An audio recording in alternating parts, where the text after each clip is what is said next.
Hello, everybody, and welcome to another episode of the Grief Let's Talk About It podcast. You guys know who it is. This is Tony Lynch. I'm the host of this podcast, and we are your number one podcast for bringing you conversations around death, down to grief, and the people who are out here doing some amazing things that not only walk the walk, but talk the talk, and out here just making a difference in the world. And today I have another amazing guest for you guys. Now, before I bring her up here, I would like to just say that if this is your first time tuning in, do me a favor.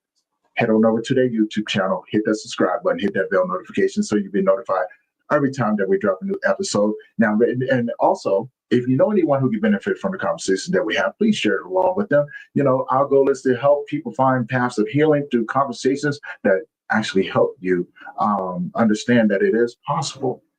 But also, reach out to the people that we talk about. There are people out here, there's support for you to be able to get to where you need to be. Now, before I bring on my next guest, I would like to say that this is for educational purposes only. And of course, this is a live stream. So if you have any questions or comments, please put them in the comment section. We'll be sure to answer them as we go. Now, without further ado, guys, help me welcome my next guest, Katie, to the show. Katie, how you doing? Hi, Tony. I'm doing great. How are you? I'm doing amazing. Welcome to the show. Thank you for having me. I'm really looking forward to our discussion today. Yes. Ever since we talked the last time, I was like, I can't wait. There was a lot of things to be able to unpack. And, you know what I'm saying? You have such an amazing journey, and the work that you do is truly phenomenal, right? You know, now, before I get into spilling the beans and everything, introduce yourself. Tell people who you are, where you're from, and about the work that you do. Yes, my name is Katie Rossler. I'm a licensed professional counselor from the USA, but I live in Munich, Germany. That's why it looks really dark where I am right now. It is 8:30 at night for me. And I work specifically with couples who are really goal-driven, really motivated. But prior to working with couples, I was doing a lot of work in the grief space and actually wrote 2 books. And have a podcast. And really throughout my journey, I noticed that those couples also wanted to work on their relationships. And so I shifted a lot of my work back to couples work, which is what I did when I first started. And, you know, I find that couples work often involves a lot of grief work. And as we'll talk about today, grief for me isn't always about loss because of death. It's also letting go of the way we thought life would or should go. So it's circumstantial. It's anticipatory. You know, there's so many things that cause grief nowadays. And especially during this time, there's a lot of things that we're all grieving. And I find it's an important topic for us to bring to light and normalize, because so many of us are suffering and struggling, and we don't realize the word for it is grief. Right.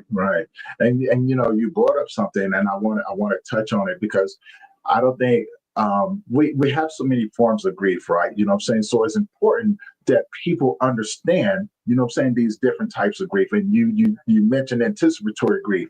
So explain to the audience that may not understand what that is. Explain to them what that is. The best way to explain it is, you know, back 4 or 5 years ago, well, almost 5 years ago now, next month in Germany, it'll be 5 years when the pandemic hit. And we were all wondering, when will life get back to normal, right? And there was this anticipation of like, when will this change? When will it get better? And so there's just this like where you kind of hold your breath. And there's this grief process of just waiting for it to go back to what it was, or to something new that's different and better. Right. And I call it like the waiting room, right? And so that's anticipatory grief. It's just this like, will it always be like this? Is life changed forever? And as a mom of 3, at that time I only had 2, I ended up having a third a few years ago. It was, will my children's history be like this? Will this be the story they tell to their kids of like, oh, when I went to school, I had to wear masks, or when I went to school, we had to do this. And I had so much grief around that. So it's just an anticipation of like, what will life look like? What will life be? And so that's that type of grief. Right. And you know, as you were speaking about that, and I want to get your thoughts on this as well. You know, I think a lot of challenges that comes with anticipatory grief is the expectation, right? You know what I'm saying? Or the unknown, right? Most people, you know, and those two, I believe, can play a huge role in the anticipation, right? Which often leads to depression and anxiety, you know, the overwhelmness of it and things like that, right? And so, you know, when we go through certain challenges, you know, we anticipate it's going to be this way, but we have a sometimes a false expectation of what Yeah. you know what I'm saying we imagine it to be, right? And when that plays a part into it, it can lead to a lot of unexpected things. Like you said, you know what I'm saying? The biggest thing was, COVID, right? Like Right. we're gonna be able to get through this, right? But I expect life to be this way as we begin to move this way. And it didn't work out that way. And now we're faced with a lot of the challenges now, right? You know what I'm saying? Right. What are your thoughts on that?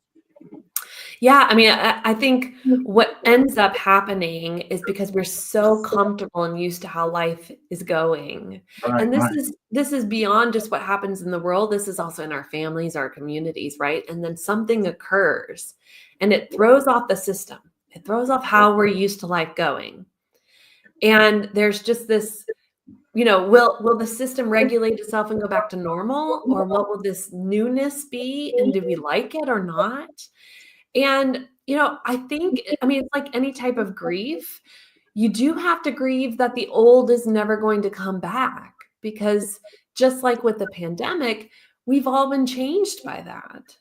And, I think about, I've been on this earth for 40 years and all the things that have happened in my time and 9/11, like, I mean, we could, especially the last 5 years, we could list out so much that's impacted in America, in Europe, around the world. And I just think of how much I miss sometimes the old of the Mm, like, of course, as kids, right? Or teens, we're like, whatever, life is life. Like, I'm Superwoman, I'm Superman, right, and that's gone. And there's this grief process to it will never be that way again. right. And I think it's so essential that we realize, I mean, even becoming a parent, becoming a partner, getting married, there's a grief of like, letting go of being single, letting go and being able to get in the car as easy as I used to be able to, right? Like there's just this like my life will never be the same. And not that how it is now is bad. It's just having to let go of what it was. And that anticipatory grief is also this sort of window of like, I kind of have to let go of the Right. old and Yes. sit with the unknown.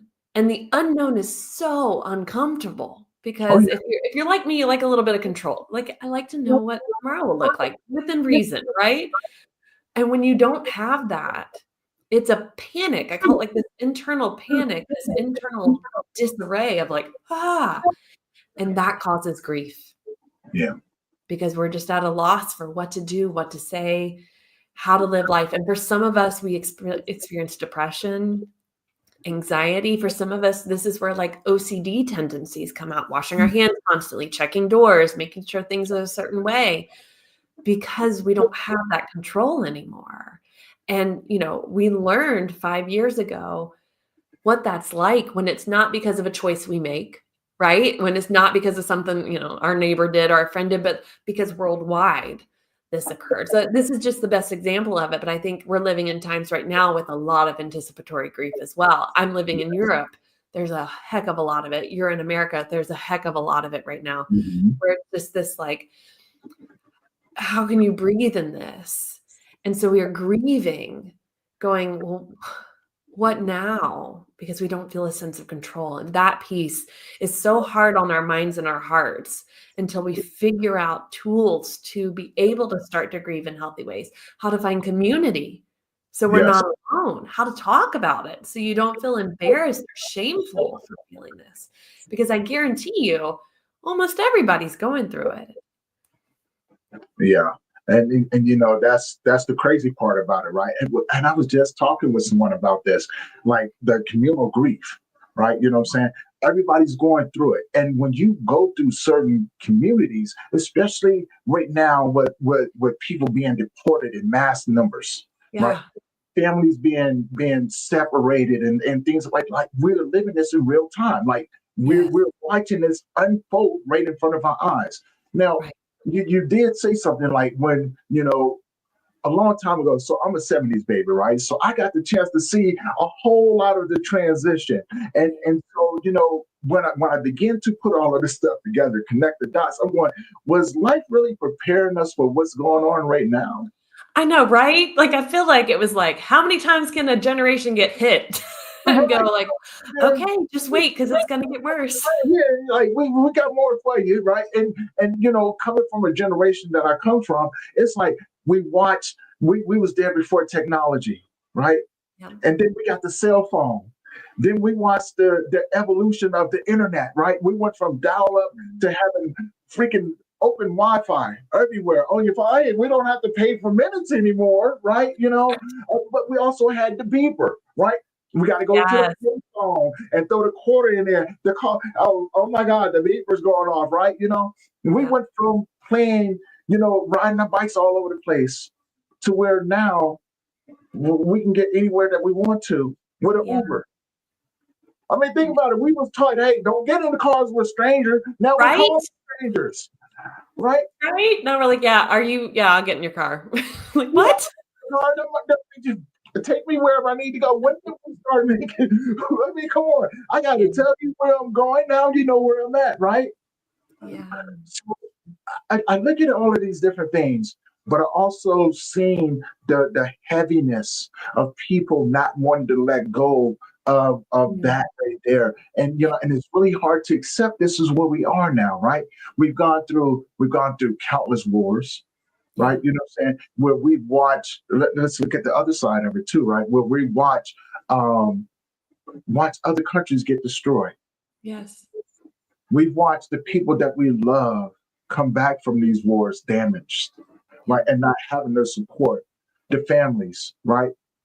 Think about the war on drugs and things like that. A lot of innocent people got incarcerated, lost their freedoms, Yeah. right? You know what I'm saying? There was children running around without their fathers or without their parents, right?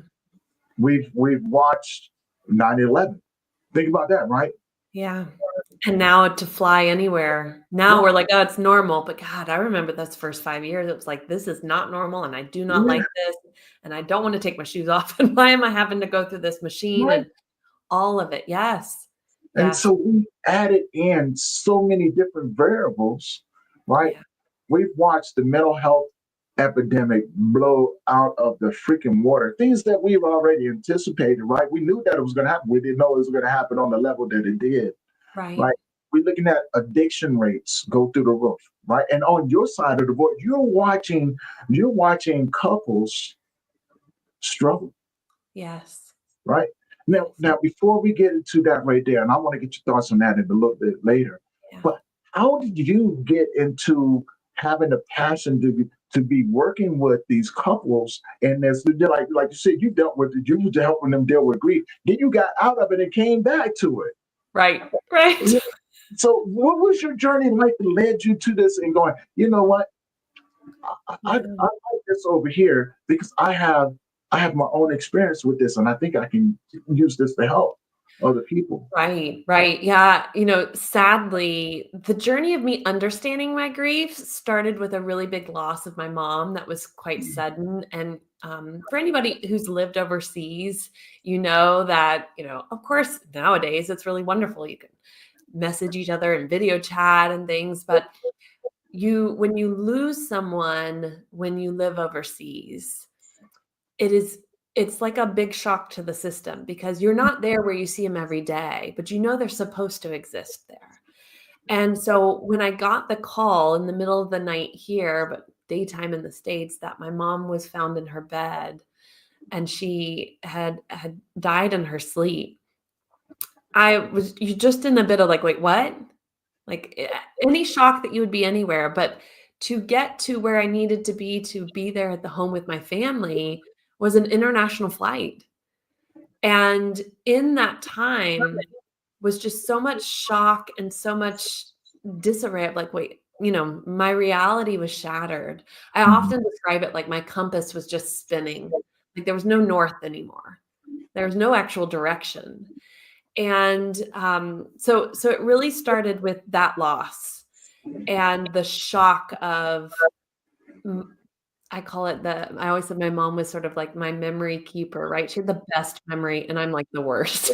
And there's this person who held the memories of my birth, what it was like growing up with me, the things that now as a mom of 3, I wish I had those stories because my dad was in the military, so he's gone all the time. Right. So there's this loss of her and coming back to Germany after, and we're non-military here, by the way. I grew up in a military family, but we permanently live here. And moving, and we're coming back here and having to process, again, out of sight, out of mind, but not out of mind, right? When you have, and in that time, I kind of started going like, again, what's north? What's my purpose? What is this? Right. I was still doing counseling. I had taken a break for a period of time. I had worked with people through grief. I'd experienced grief in my life, but not to this level. And in that year after that, I experienced 2 miscarriages. And that really rocked my world because it was just like, every time you stand up, you feel like the ocean waves hit you back down. I'm a beach baby, so you're going to hear these analogies, but it was like the ocean just smacked you down.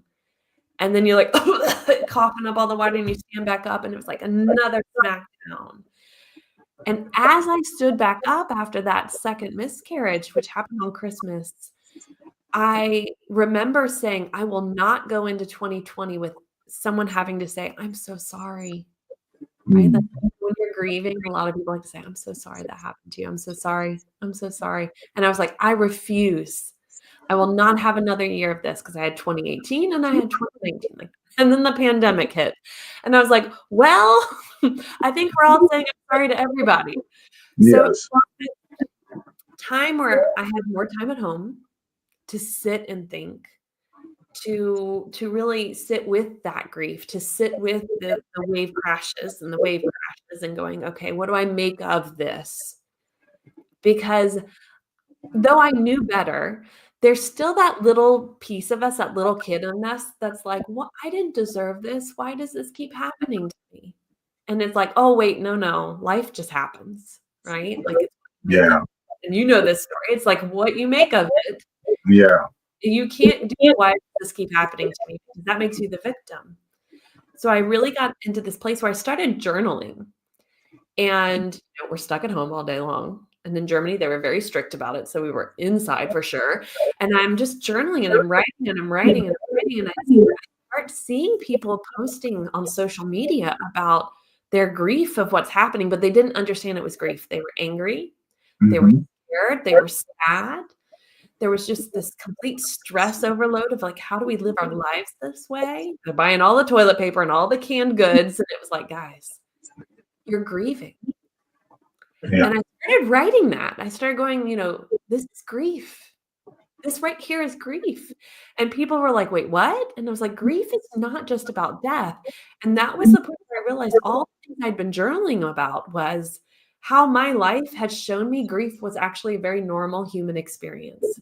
We all go through it. But we've been trained and conditioned to feel like it's bad or we don't want it, it's over here, it's not within us. And so I started reflecting on my life. And as a military kid, you move every 2 to 3 years. Right. Uprooting. That's grief, right? That's like, oh my gosh, next summer we should go play basketball here and do this. No, you don't have that next summer with those friends. You're moving. Right. So it was this constant change and constant, again, uprooting, pulling up all the roots I had planted for 2 years or 3 years with friends, with the community.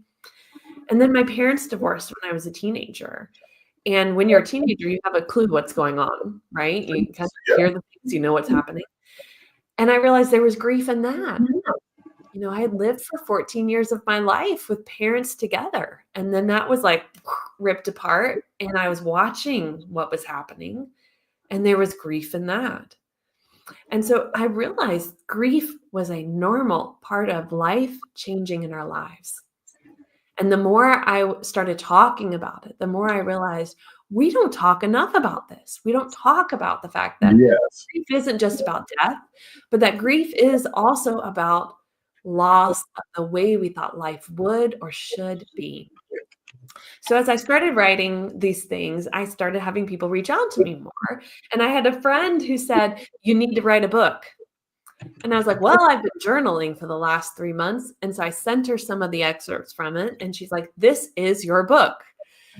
And so from that, I wrote The New Face of Grief because I wanted people to realize that grief was not what we thought it looked like. Right. There you go. There you go. Grief has a new face to it. This is really what grief is about. And I used analogies like the lotus, right? A lotus grows in muddy, murky, gross water. The beautiful flower has to be in all of that gunk and grossness, right? And that's how it grows. I talked about how a caterpillar, we love butterflies, don't we? Especially in the grief world, we love butterflies. How does a butterfly get formed? A caterpillar builds a cocoon around itself, and then a hormone is released that it basically eats itself. It turns to mush. It is no longer a cat. It literally is mush. How painful in human form would that be? I mean, we can't even, right?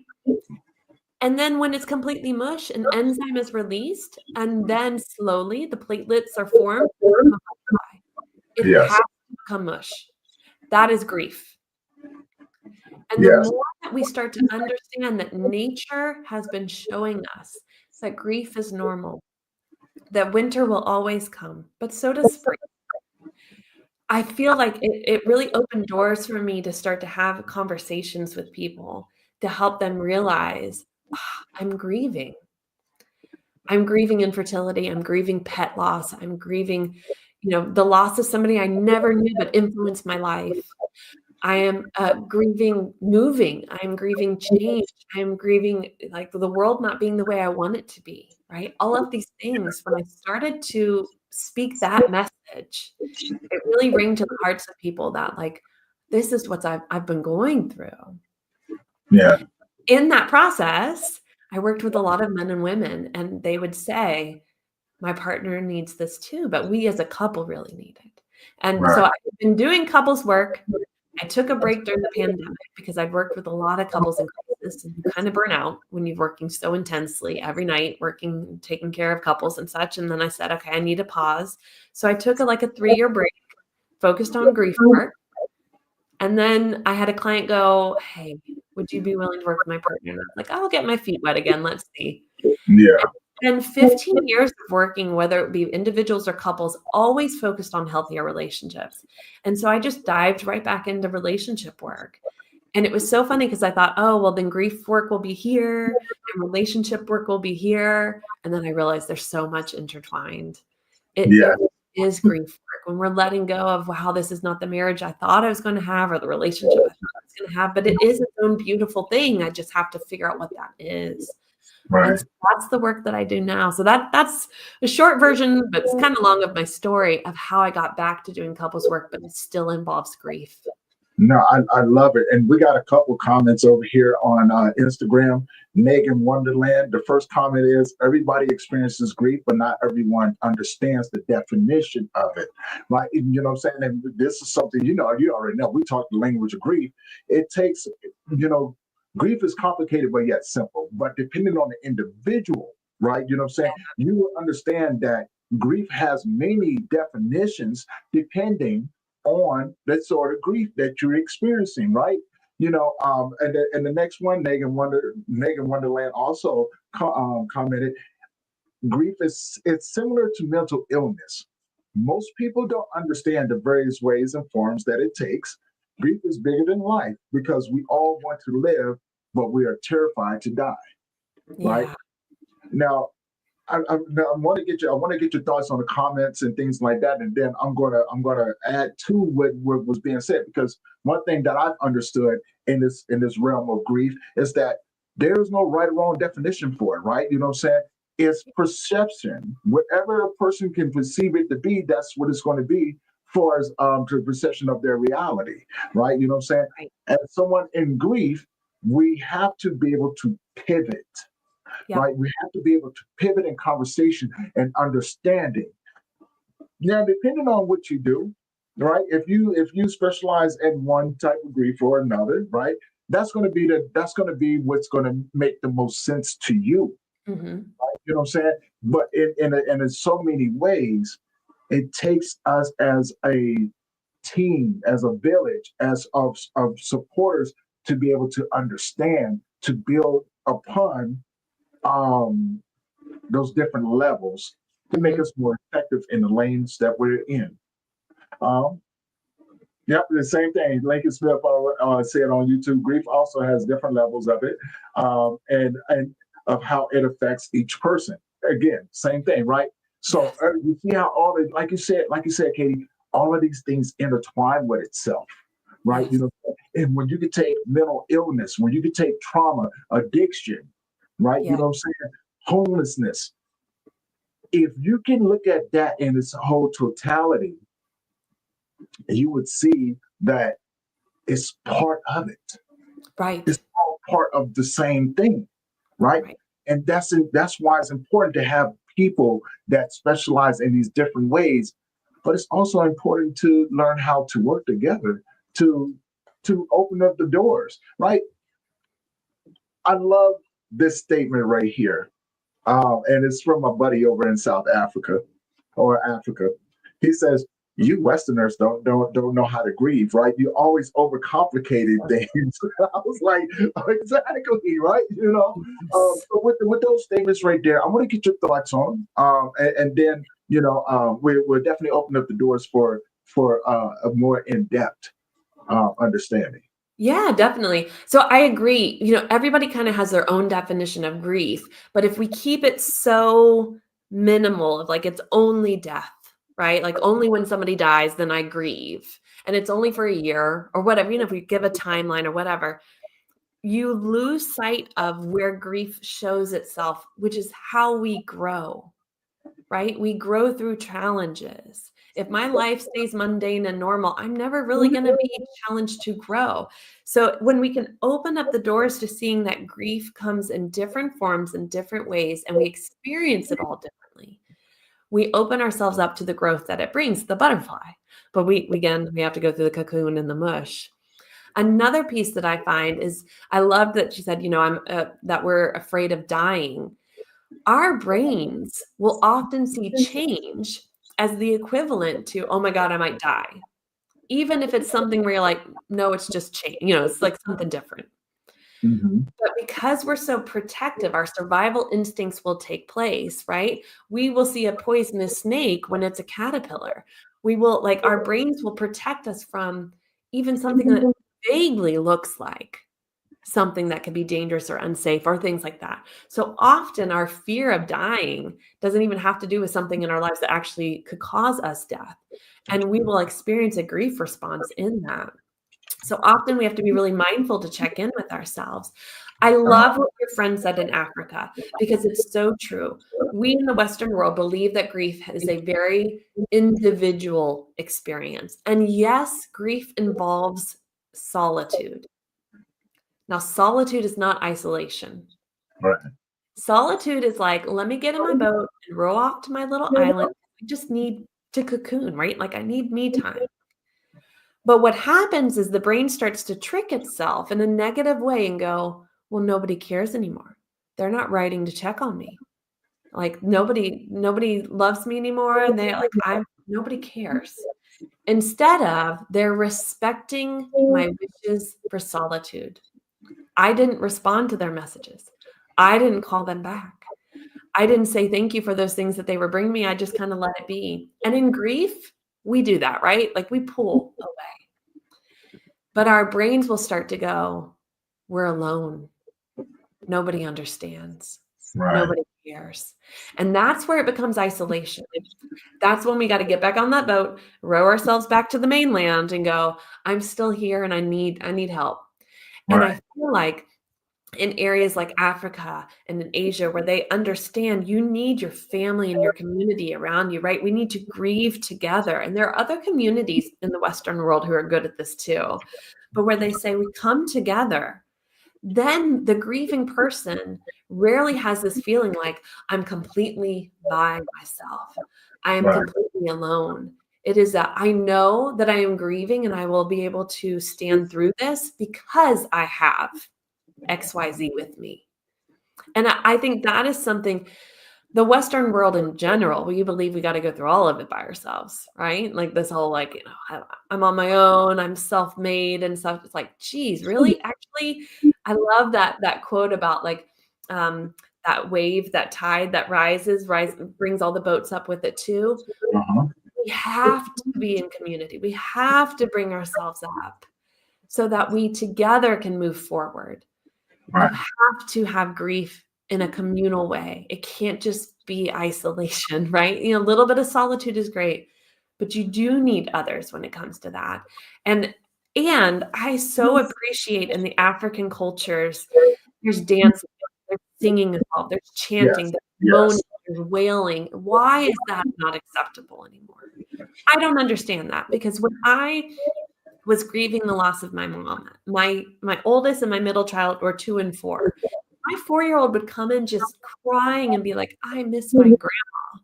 And I was like, "Yes." She never wiped away her tears. She never said, "I'm so sorry, I'm crying." She never got like, "Oh, I'm gonna start eating to make myself feel better. I'm gonna watch something to make myself feel better." She just sat with me in her grief.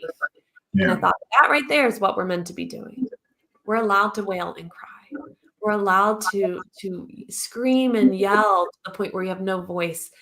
We should be. And I remember after the loss of my mom, I would play this music with big drums, and I would just stomp in our house because my body needed to release what was Hmm. being held on. In our Western world, we think we're all in our minds, but our bodies hold on to so much of this, and we need to incorporate that. And I think that's something we're lacking in the Western world. See, and I love that. And Lincoln actually said, from a different perspective, right? For some of us, where we come from, our environment that we were raised in, right? We're not afraid of death, right? Most of Yeah. us are just afraid of failure, Yeah. right? And so, Lincoln, I want to unpack that for a little bit, because you said something that is worth discussing. Um, when it comes down to grief, what I'm saying, there's no way to fail at it, right? Mhm. Grief is such a multi-diverse, universal thing that there's no right or wrong way to do it. You have to do it the way that you need to do it. And Katie, you brought up something else as well, where I think somewhere down the line, through all the challenges in life, Mhm. people said we can't do this, right? And so what I mean by that, people said, hey, in order to, now this is where it gets really complicated. In order to have control over an individual or a culture, we have to begin to strip things away from them and pretty much teach them a different way, saying, hey, my way is the best way, and you're going to do it my way, or, or else type thing, right? And now you have that embedded in generations and generations and generations, right? And over a period of time, people go, this is the way that it has to be, Right. right? And so now what's happening now, um, people are really starting to understand that instinctively, you know what to do. Right. Mhm.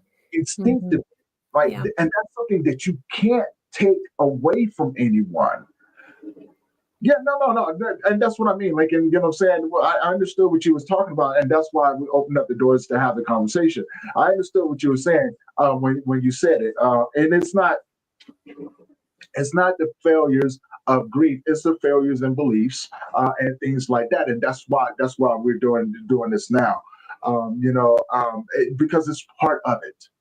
It's part of it, right? When we think about the multiple layers that we can Mhm. explore, right? This is part of it. Add to it. Don't leave no stone unturned. It's your grief. Can Mhm. say something, right? Grief is very isolating.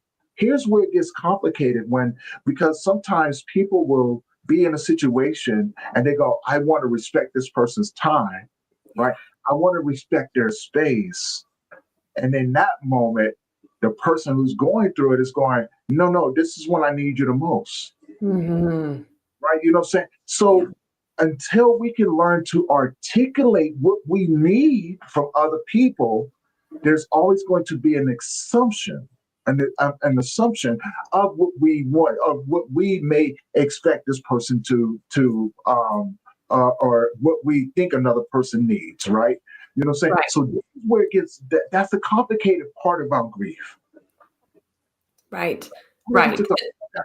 I would There's a say lot there's in. two layers to that because one, not everybody is trustworthy with our grief.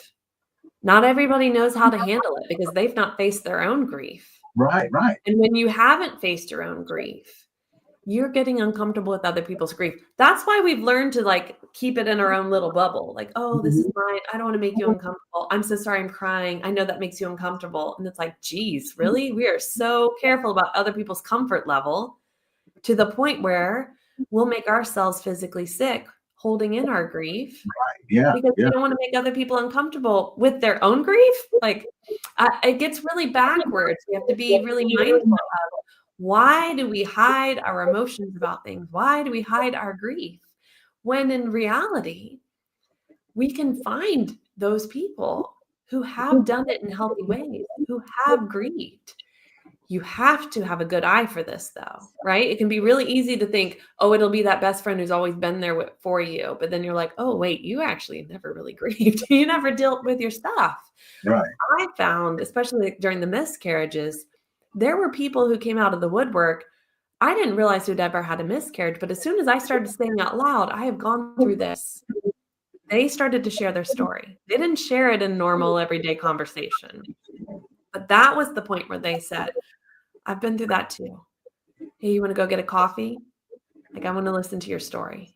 Yes. And they didn't try to fix it. They didn't try to, oh, it'll get better. Don't worry. Oh, it was, I know not everybody gets it. I'm here. I'll sit with you. Yeah. Well, I want to add to that because there's another layer that you just said, and I want to add to because in so many ways you're right, and I think there's another side to it that I don't want people to miss. Not everybody's going to get your grief, right? You know what I'm saying? Because maybe that's not the club that they're in.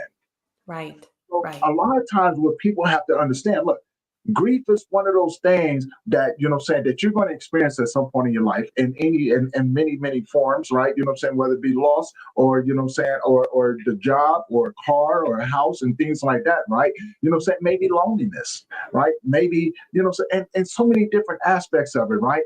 And so um a lot of times when you're going through a particular loss, so say for instance, I'm gonna put one out there, that I found that was probably one of the most difficult ones for me. All right, and so when I lost my son, when my son passed away, Mhm. it actually felt like it trumped all the other losses, like my parents, right? Like my younger brother, like, you know what I'm saying? Like all the countless friends, loss of identity, right? You know what I'm Yep. saying? I felt that that one trumped. But then as I grew and began to heal, I realized everything led into everything else, right? So that was my understanding of it. Now, when that loss did come about, there was people that came in and went, "Hey, yeah, I lost my parents and everything, so I kind of understand what you're going through." You know what I'm saying? Or they would come up and go, "Wow, I lost my pet. I understand what you're going through," and Mhm. things like that. Now, here's the point I want to make. They're relating to you the best way that they know how, Yes. right? They may not fully understand the depth of the pain that you feel, but they're doing the best that they can with what they understand. Yeah. And it's not personal, right? And so, and it's a result going back to what you were saying, people are trying to relate to you on the level of understanding that they have, Yeah. right? You know what I'm saying? So a little bit of forgiveness, a little bit of grace and patience, Mhm. right? And you got to take judgment and throw it out the window, Yeah. right? And I think one of the best things we can do as those who are aware of our grief is when we're met with somebody who's grieving is we don't have to share our stories. We don't have to go, "Oh, yeah, I get it. I've been there. I know." We Yeah, actually can the presence and ability to sit with someone for long enough and be there day in and day out is enough to show you know what they're going through. right. And I found, really, and even in the work that I do, and even with friends and family now, I'll just sit with them and just tell me the story about that person, or tell me the dream you wish that would have happened that didn't happen. Like, I just want them to tell their stories, because I know as a therapist, the more we tell our story and the more we talk about what happened, the more we're kind of understanding pieces of it. And when you're working with a child, whether it's your own child or someone in your community, or if you're working as a coach or a therapist, when a child tells the story of something traumatic or scary that happened to them, you can be so helpful with them. And I believe we can do this in adulthood as well, by pointing out the things that happened that worked in alignment. So, for example, my now 8-year-old, when she was about 4 years old, she was bit by a dog. We were out at a store, the dog and the owner were right out front, and as we were walking by, the dog bit her real good. And so she had to tell that story over and over. Of course, this was a trauma. This was scary. There was like this dog who just out of the blue bit her. And the more she told her story, I would say, and then remember that nice woman came and gave us this. And remember when we went to the hospital, that doctor gave us this. Yeah. And sometimes we need someone on the outside to point out kind of the angels that stepped in, or the things that worked out in a certain way, because we're not going to see them in our grief. We're going to have a really hard time seeing that support, or those things, that the synchronicities that occur. But the more that a child tells the story and you help them to pull that, they have a more holistic, a whole view of the story. It's not toxic positivity, because we're still talking about the negatives, but we're also bringing out, and here's how mama helped you, right? In the situation with my daughter, and here's how mama helped you. And this is how this helped you. And then we did this. And it's just recognizing that a story has a lot of layers to it. So when we sit with somebody in their grief, we can say, and who was there to support you during that? Or, wow, it was amazing that in that moment, this person called you and it worked out in such powerful ways. Because we want them to see the story holistically. We want them to see all the pieces of the story, not just the negative. That's when we get stuck in the storyline, right? That's when, again, we sort of fall victim to, this is what's happened to me. And I don't know. And why do I deserve this? Instead of, I can see all parts of it. We need community for that, right? We need safe people. So if you're here listening or watching and you're like, how do I support those grieving around me? Because I know what it feels like. Let them tell their stories. And as you're listening, listen for those, I call them magic moments, where it's like, there was a little magic right there. There was a little bit of cold water on that fire, right? There's something to kind of ease it a little bit. Hey, did you notice you mentioned this? Oh, I forgot about that. I forgot that happened. Yeah, that was so helpful. That person helped pay for this. Oh my God, yeah, that really saved me in that time. And it's like, once you start to do that, there's a different layer of healing. And you're much more helpful than sharing your own story with that person, right? Yeah. You're really helping them integrate their story. So I love that, and we got a couple more comments up here, and I want to put this one out here first, because everything is segueing into everything else, right? And the comment about motives, right? You know what I'm saying? Alternative motives and things like that. I think that's the relationship that some of us have with certain people. So again, it's not personal. It is not personal. So when and again, I'm not going to put nobody out there. I'm going to use my own experiences and things like that. So, things that I have personally have had to go through with other people. So most of the people that know me, people have this this perception of me of being a strong individual, right? And oftentimes they often look past the fact that I may be hurting. And I've had to set boundaries, but I get this a lot of times. And you know what I'm saying? And anybody out there that's going through it, and if you're considered a strong person in your family, we often find out, or anyone else's life as well, right? You know what I'm saying? We often find ourselves in situations to where we are pushing apart what we have going or going through in order to cater to other people's needs over the same loss. right? They might be like, oh my God, like, oh man, I really miss this individual. And this may be a personal loss to you, but it's also a personal loss to them. And you're Yeah. the person that they've always run to. So instinctively, they're watching you go through what you're going through, and they're going, oh no, I don't know how to support this person that's always supported me. So my goal is that I need to get them back to a place to where I recognize them. Right? Yes. So it's hard to think about someone that you have had high standards or put up on a pedestal and think highly of being in a place where they're hurting, Yep. right? You know what I'm saying? Because that's not what you're used to. Yeah, and you find that in relationships, right? When a couple is together and one of them's maybe more of the rock, the stronger one, and then they Right. get hit with some heavy grief and they can't be that anymore. The other partner can flounder almost. I'm like, Right. what do I do? And they can almost create crises so that they're back to being the focus. And so it's really helping that dynamic of understanding we all grieve differently. And even the strongest rock is going to grieve, and that's actually healthy and good. You want them to, right? Like the Yeah. strongest people need to be given the freedom to grieve in the way that they do. So helping relationships and couples really understand that we have to respect each other's grief process, because if we make it more about us or more about what we want them to be, we will hinder and hurt the relationship and our partners.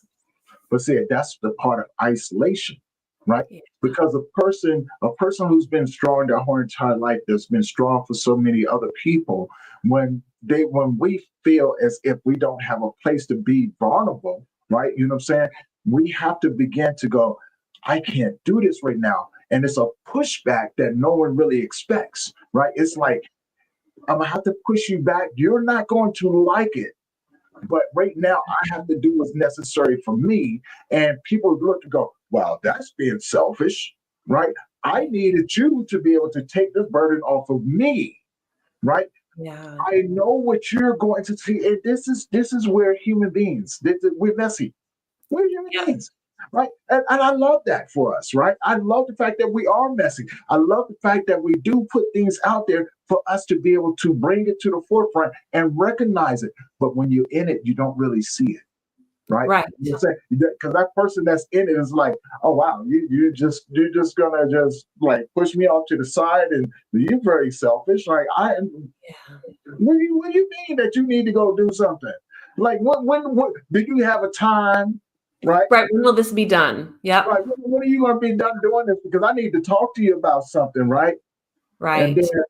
And then Right. that hour comes 12 hours.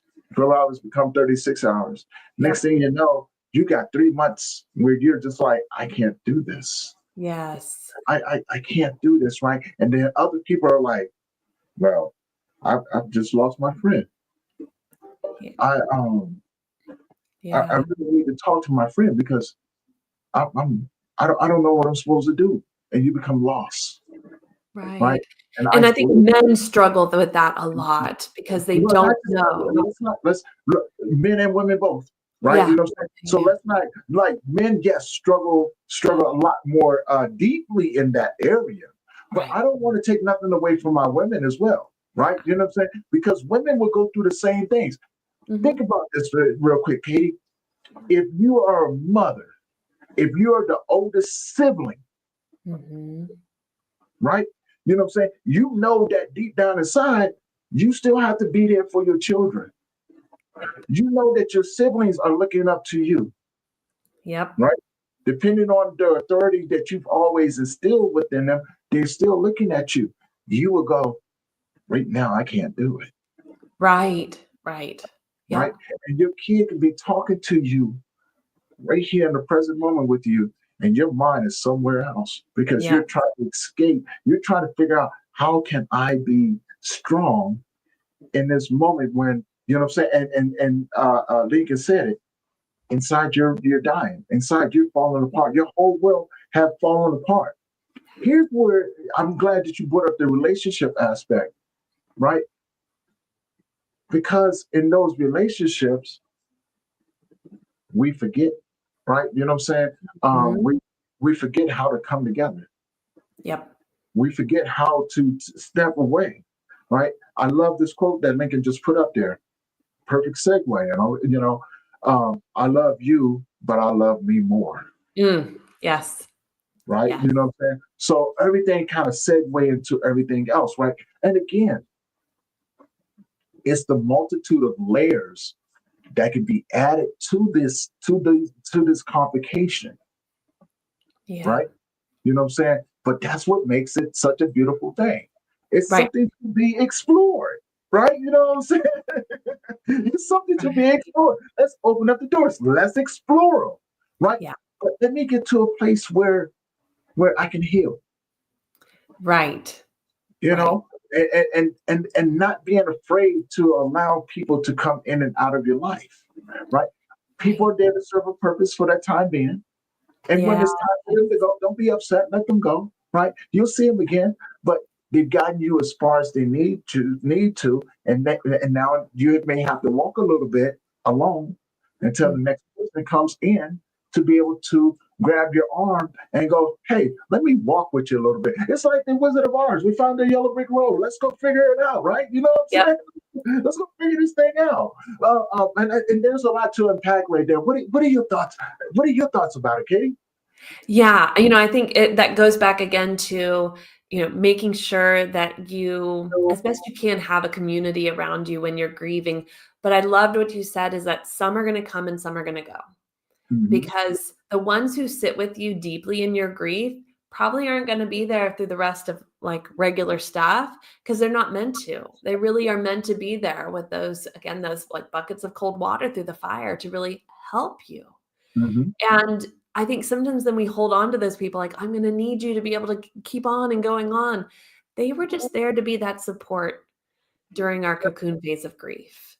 Yeah. And, one of the things I find, this is the beautiful thing of the online world, is that if we can't find trusted people around us where we live and in our family, our friend group, whoever, that group of us, there are so many wonderful online support resources and groups till you start to find people locally. A lot of people are like, I don't like online. I don't want to be online.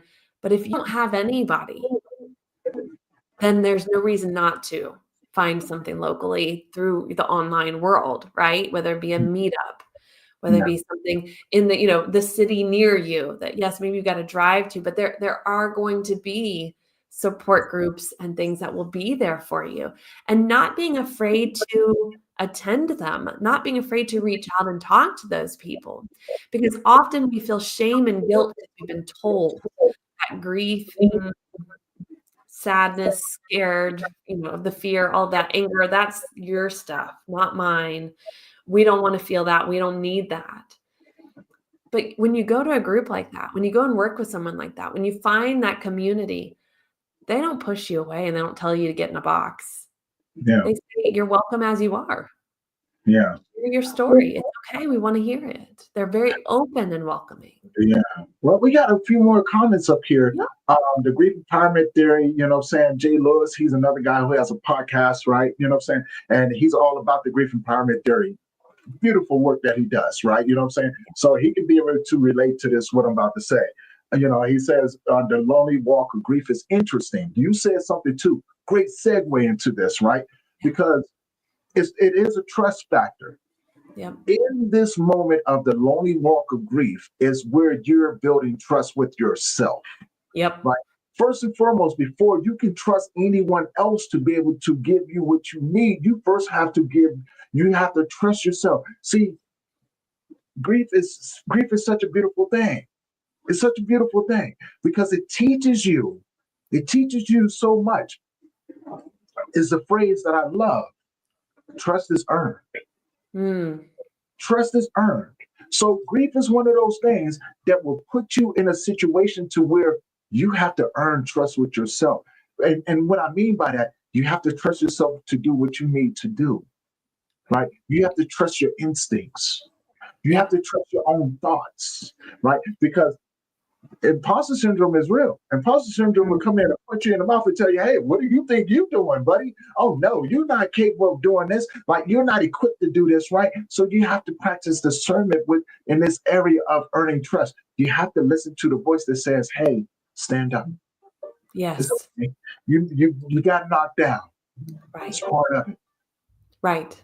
And if you trust yourself enough, we're going to have to shed some of this stuff off, which is everything that you do not need, right? In your comfortability, and then you have to begin to get comfortable being uncomfortable, right? You have to be able to go, hey, I'm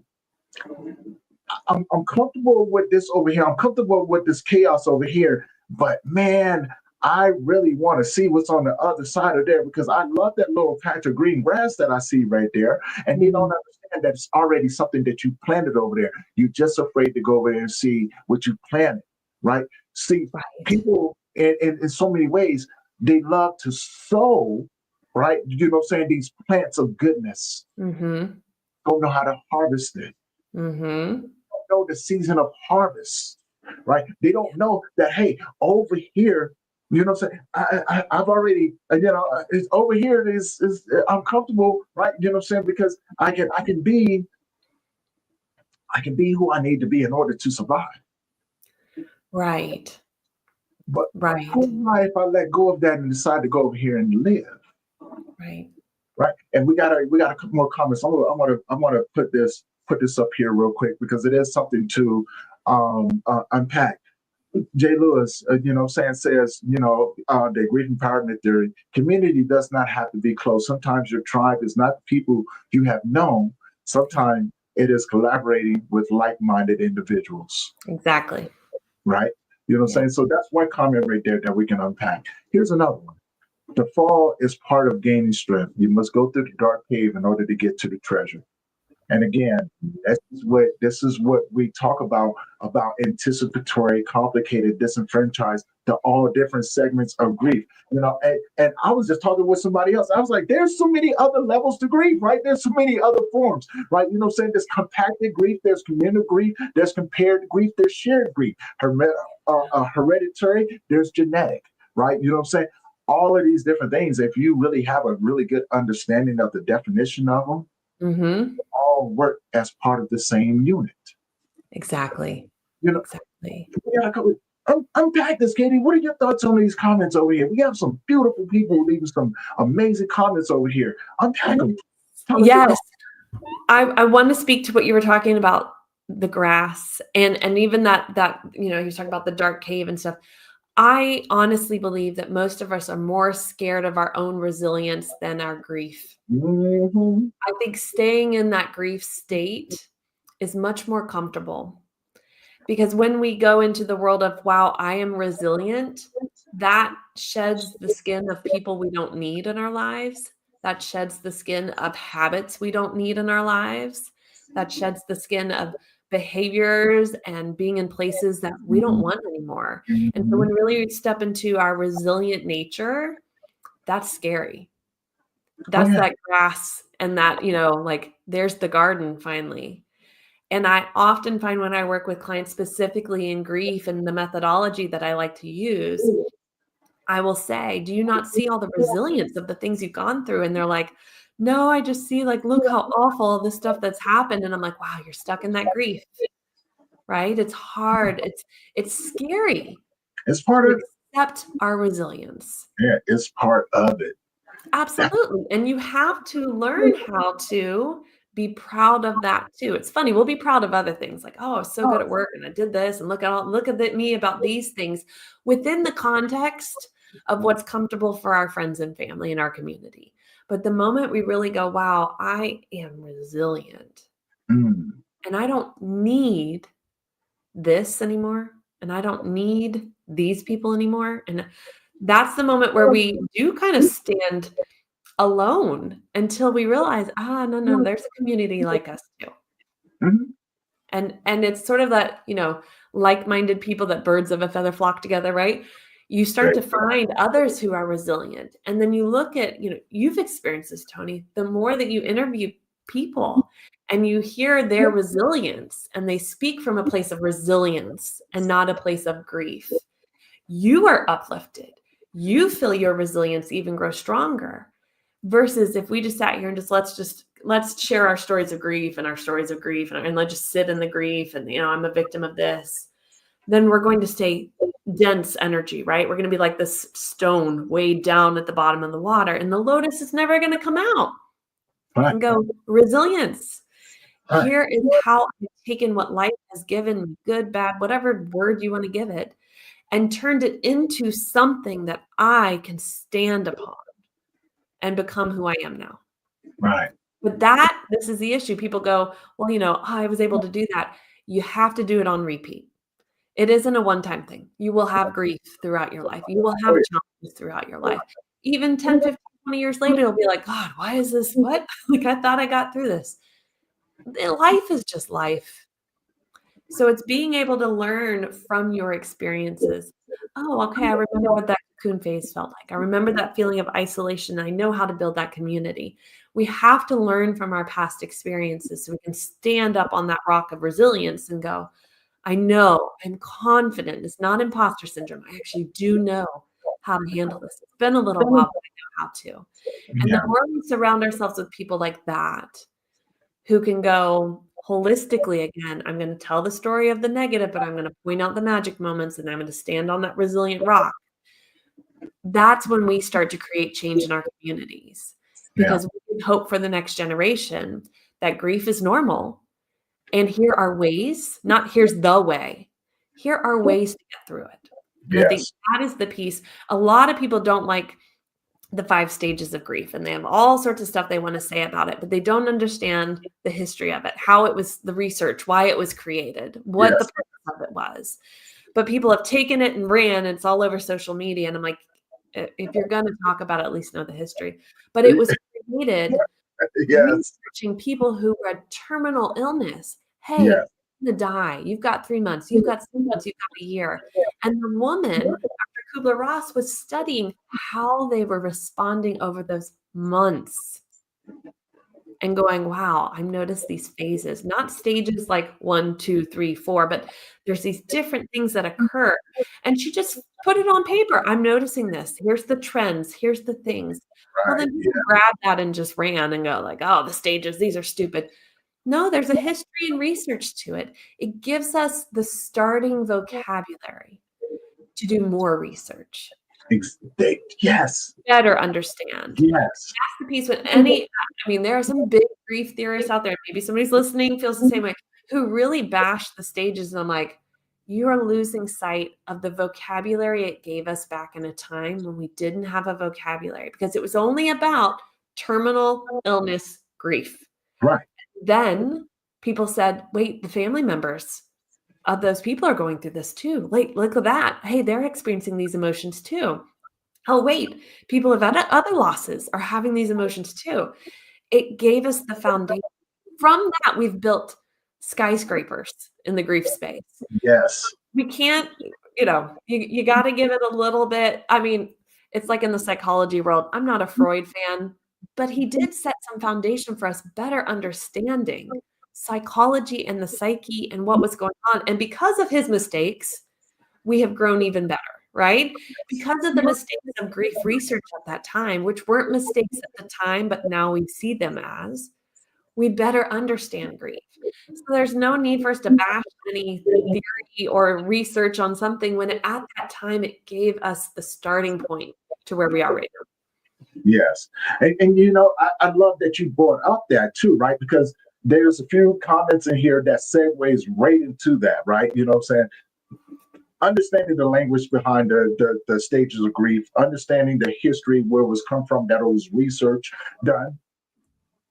What I always recommend people do, take those pillars, and that, and I mean pillars because you can add to those things, right? You know what I'm saying? If you understand what those pillars mean, when you begin to articulate and understand the language of grief, you can go, oh, I could put this under here.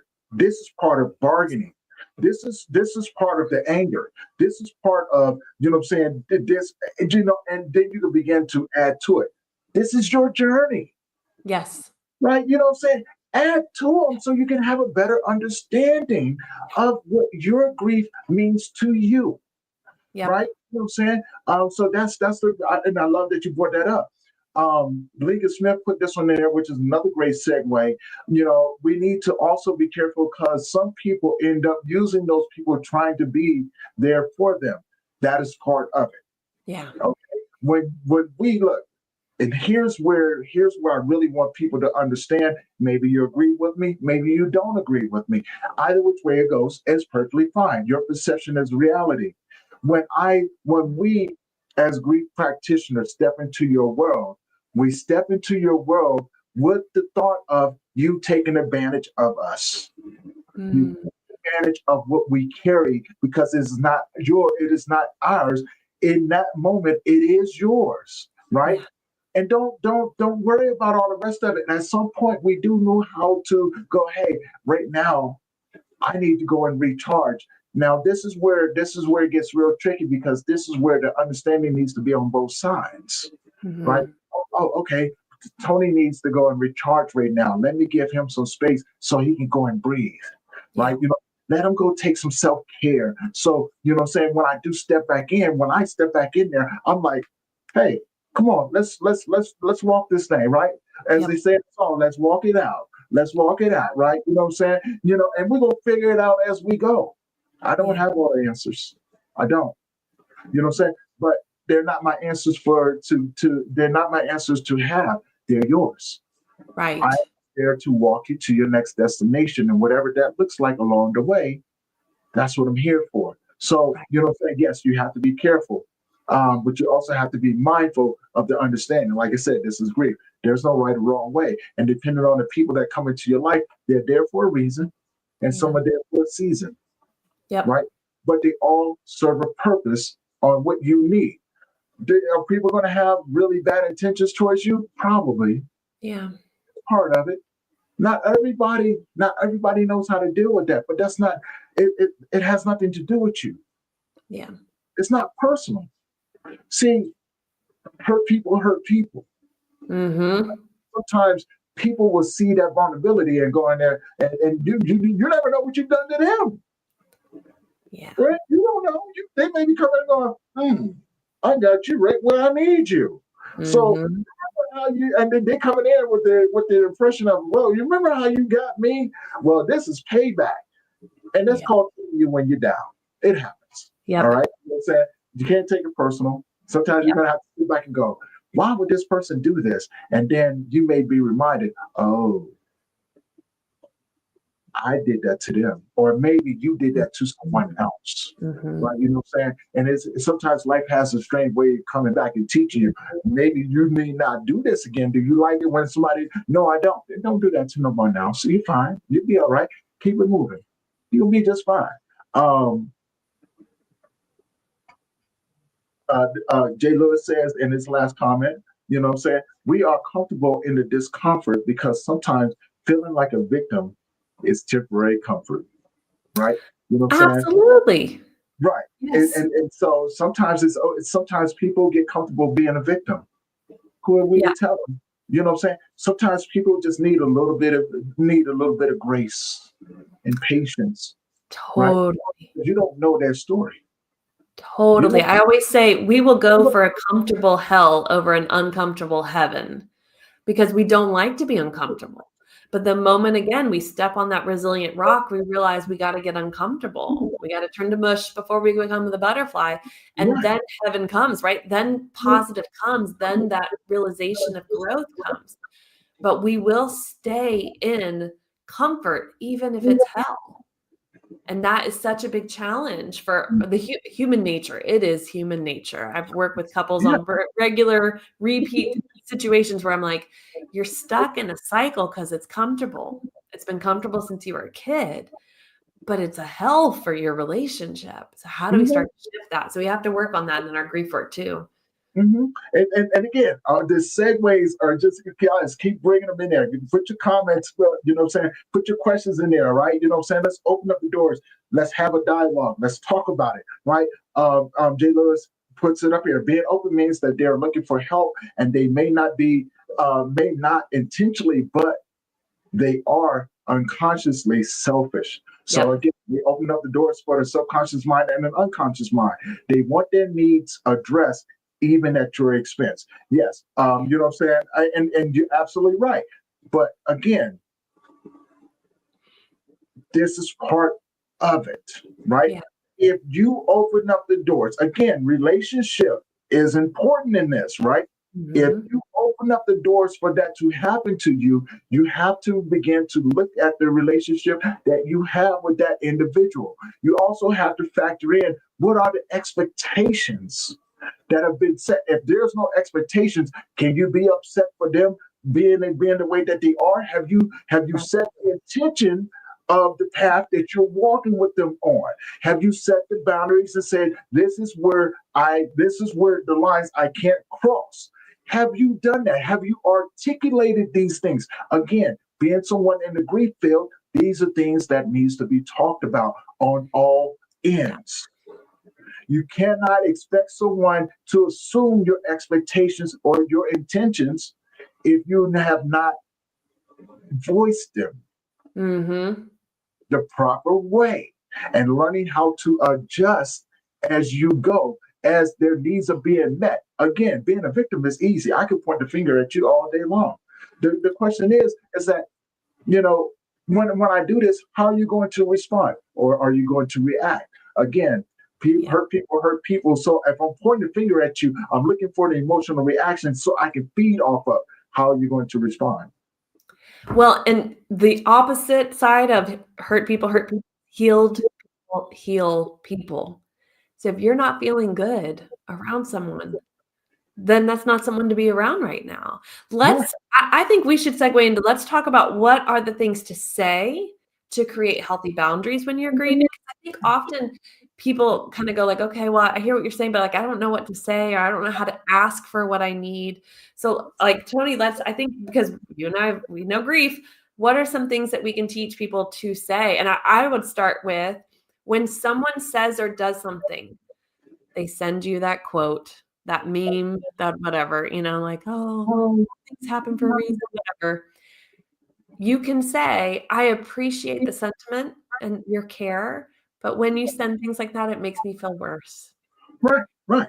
And then if you know what you actually need, you can say, "Actually, what would help me more is if you send me funny stuff." So that's Exactly. the piece, because often people just don't know what you need. So they think, "Oh, well, we're supposed to send quotes of inspiration." Sometimes that inspiration makes you feel worse. Yeah. So I just wanna laugh, or I wanna take my mind off of it. I wanna, then you can communicate that's what you want. And if they get hurt and upset, like you said, that's about them, not about you. Tony, what would be, something that you would encourage, like, if somebody needs kind of the vocabulary of how to ask for what they need, what would you say has helped you being able to speak that out? Uh, the biggest thing was learning how to say the things that I was afraid to say. Right. Articulation is key. Articulation is key. Once you understand the new language that you've just now embarked on, you know what I'm saying? Because this is why grief is such a foreign love language, right? Because it is a love language, right? You know what I'm saying? But you have to be able to articulate the language that you now understand. Every loss, every segue of grief has a different set of language that can be used, Mhm. right? And sometimes you learn it in your isolation. A lot of times you learn it in communities, right? Yep. And so that is in my journey, that was the part of me of saying, you know what, you may not like what I say, but this is what it is. Yep. And if you're somebody that I care about or just someone who cares about me, you're gonna look at that and go, you know what? I don't like what you say, but I understand. Yeah. Right? You know what Or I'm if saying? I don't understand, I'm willing to still sit with you. I'm willing to still be here with you, right? You know what I'm saying? Because that is going to change over time. As hard as it may be to hear what I say at that moment, stick with me a little bit. It changes. It may get a little gentler, right? You know what I'm saying? I may be stuck in victim mode. Mm-hmm. I may be stuck in hurt mode. I may be stuck in frustration or depression and anxiety, Yeah. right? And so I just, in that moment, I may say, right now, I just need a little grace and understanding. Yeah. I don't need you to come in and give me, you know what I'm saying, and tell me that I'm wrong for saying. I just need you to understand that in this present moment, in this Mm-hmm. moment right here, before I can move to the next one, this is what's going on with me. Yep. And I need you to be okay with that. I need you to understand, Yeah. right? So setting that intention is Mm-hmm. there, right? I'm not sugarcoating it. I'm just letting you know that this may change. Yeah. And in the same sense, when you're in that moment, I will give that right back to you. Yeah. I'm not trying to change your mind. I'm there because of your language that you're using, and I just know that is in this moment. I need to be a part of that, Right. right? And wherever you need to go, I'm willing to walk with you. Yep. If you need space, I'm willing to step on the sidelines and twiddle my thumb, right? You know what I'm saying? And even when you're going through your store, I'm going to be the guy over there with the rag, like, hey, come here, let me wipe that off real quick. Now get your butt on back up in there. I'm gonna be there at every little intersection. So understanding that has helped me in my own personal journey of wanting to be more effective in what I do, right? Right. And which is the reason why it's important to have conversations and things like that, right? But everybody I talk to give me something in return that helps me pivot because I've never wanted to be one-sided or think that there was a cookie cutter way or some sort of permanent blueprint for all of these different things, right? You know what I'm saying? I wanted to be able to look at the blueprint and go, oh, you know what I learned from Katie today? That this piece right here, I can move that down and I can put this piece in there. We can build upon there and, you Yep. know, and be able to put something out into the world, right? That's universal Yep. in every aspect. Now, I pose that same question to you. Yeah, well, I'm going to summarize what you just said because there's such good takeaways, and I want to make sure people get that. Is one, you said it's taking ownership for the emotions and experience you're having. You know, when we can say out loud to a person, I do see it. I am being this way. I'm going through depression. I am anxious. I am stuck. I don't need you to fix me. That's step 2, right? I don't need you to change my mind, make me try to do something different. And 3, I need you to give me grace and support and love in this moment. And if you can't do that, I got it. It's okay. Yeah. I'll find someone else, right? Like those 3 things I think are so crucial. And we often forget in our grief process, we are allowed to ask for what we need. But I do think the people on the other side need to hear us take ownership for what we're going through. And sometimes we don't have the words for it. So it's exactly what you said. Being in spaces like this where you're hearing the conversation, you start to develop that vocabulary. You start to understand, oh, I am feeling depressed. Oh, I am actually really, scared, or I feel shame or guilt.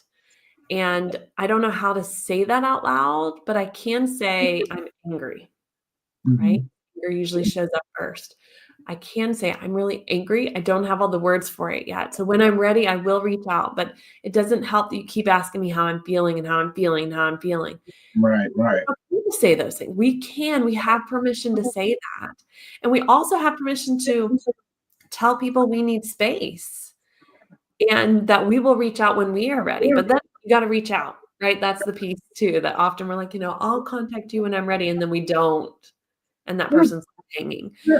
So It's ways. that was crucial in what you said, Tony, is like us taking ownership, stating what we need, and being okay if they say they can't do it or we realize they can't do it. Right. Another piece for me that I had to really understand was exactly what you mentioned about often people sort of project their own issues onto you. I would get asked questions about, like, with the miscarriages. Do you think it's because you do this? Do you think it's because you run? Do you think it's because you? And it was like putting it back, the blame. Like people want to find blame with grief. They want to find a reason why this certain things happen instead of just allowing life to occur. We have to blame someone or blame something. That is sometimes part of our grief process, but it is often part of the other person's process of understanding how to help you through it. And so if you find that somebody is trying to create the answers of why something happened and you're like, I really don't need that, you can voice that too. Hmm. No, it wasn't because I ran. There you go. There you Right? go. Miscarriages happen to a lot of women. It's actually quite a normal experience. It's a Yeah. miracle we get pregnant. Okay? Like, thank you, go back to science class. So there's just these things that you don't have to say it that way, but Hey, come on, there are Ashley. things that we can do that put up a healthy boundary and protect us a little bit more, but I think sometimes we're afraid to do that because, again, it wasn't modeled for us. Most of us watch people sweep things under the rug. Yes. Go back to work, suck it up. And it showed up in addictive behaviors, anger, rage, affairs. It showed up in all these other different ways. Hmm. So here we are trying to like heal that generational stuff and be a healthier version of ourselves. And we're like, I have no toolkit. So this is why I strongly believe many of us need to go and get, when we're heavy in grief, support, a counselor, a coach, a mentor, whomever it is, because they have tools. It's not that we're going to tell you what to do, and we shouldn't. If you're with somebody who isn't like, nope, mayday, mayday, hurt people, heal people, heal people. My role when I do grief work is to give tools. And I listen to their story and I listen to their personality and how they live life. And I go, ooh, this tool, you know what? We can kind of mold it this way. And that's going to fit in perfectly with how you live your life. Exactly. That's my only job, is to sit with you, listen, give you tools, and just make sure you're not alone. Because right now, for this 60 minutes, 90 minutes, I'm here. You are my undivided attention. I am focused on you. And Same as here. I listen, I'm going to throw out ideas, and I'm going to give you some suggestions. And I'm not going to make you go, oh, well, you shouldn't think that. You shouldn't feel that way. I'm going to go, yeah, you are valid to feel like, absolutely. Hmm. And here's something that can help with what your goal is of overcoming that if you want to, right? Like if this is what you want to get through that, here are some ways to do that. What sits well with you? And if you Yeah. go, no, I'm not ready to work on it. Okay, then we sit here. We Yep. just That's fine too. Yep. That sometimes we do need to invest in our healing process because we don't have people around us who can be that.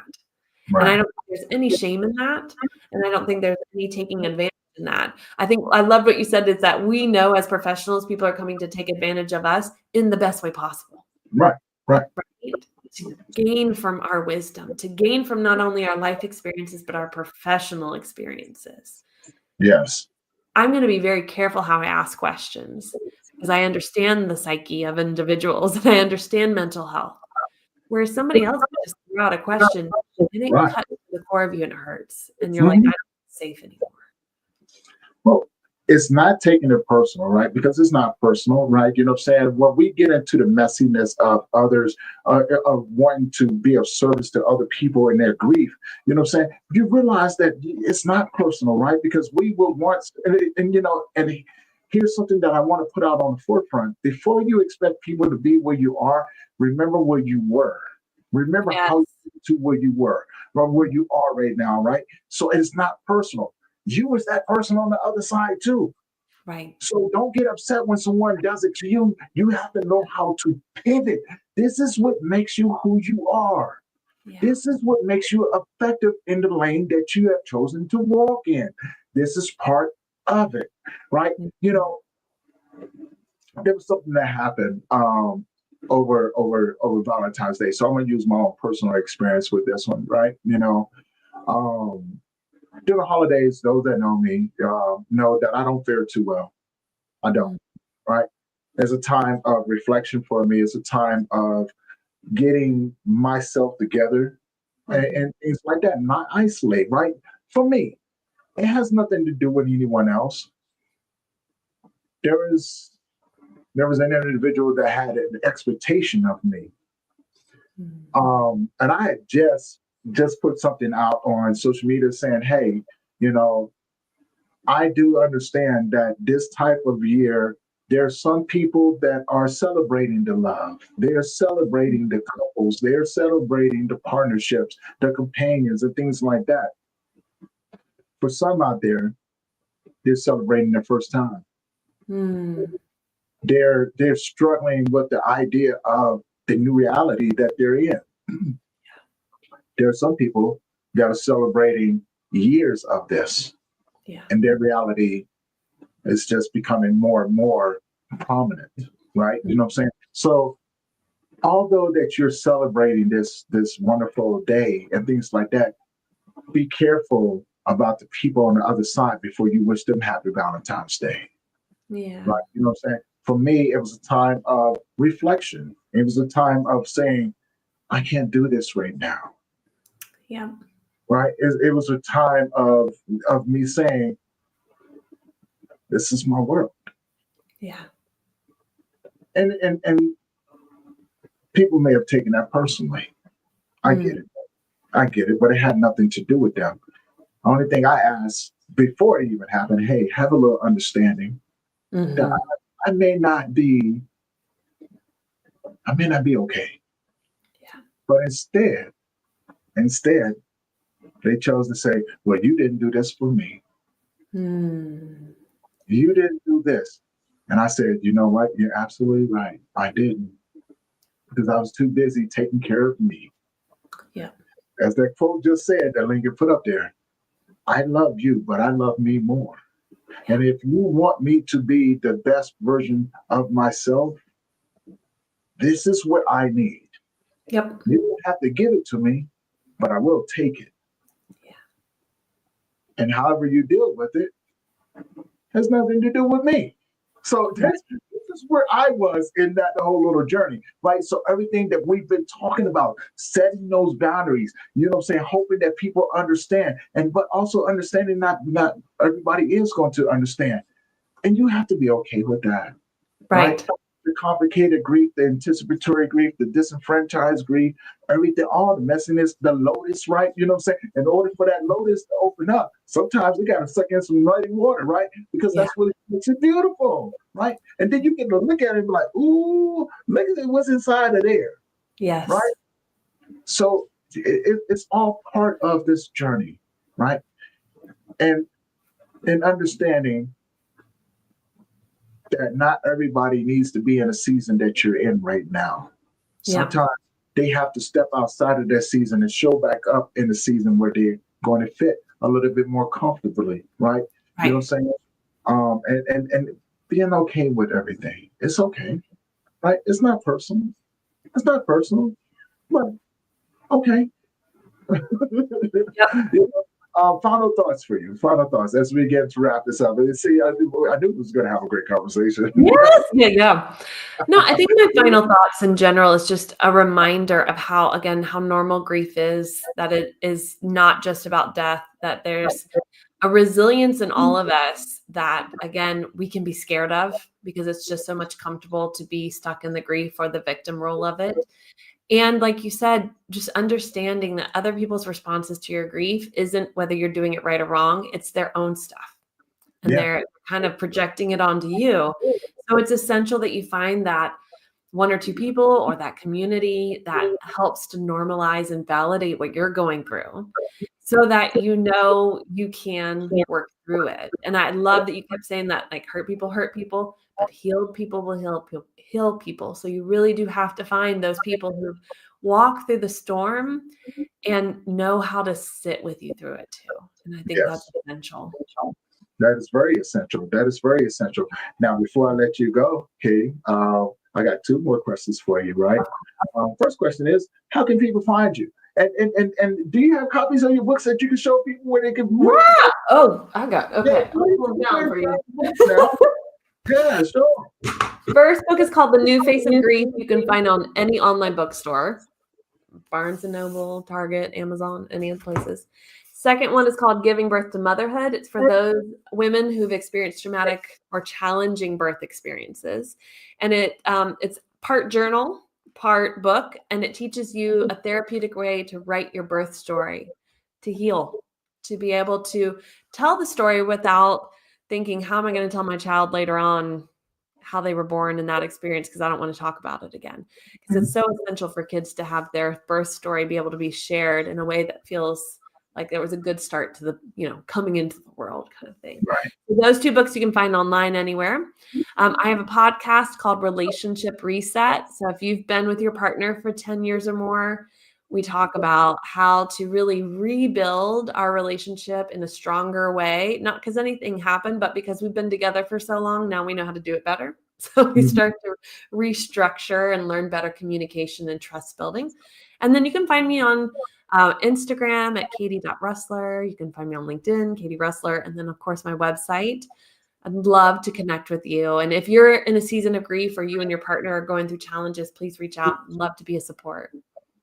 And our information, I have to go back in and re-put your information in the YouTube channel and everything. It's being difficult with me early. I was like, I got you. So information will be down there. So anybody tuning in, if you love this conversation and you feel that you can relate to Katie, please go and check her, get her information out there. Tell her that you saw on the podcast.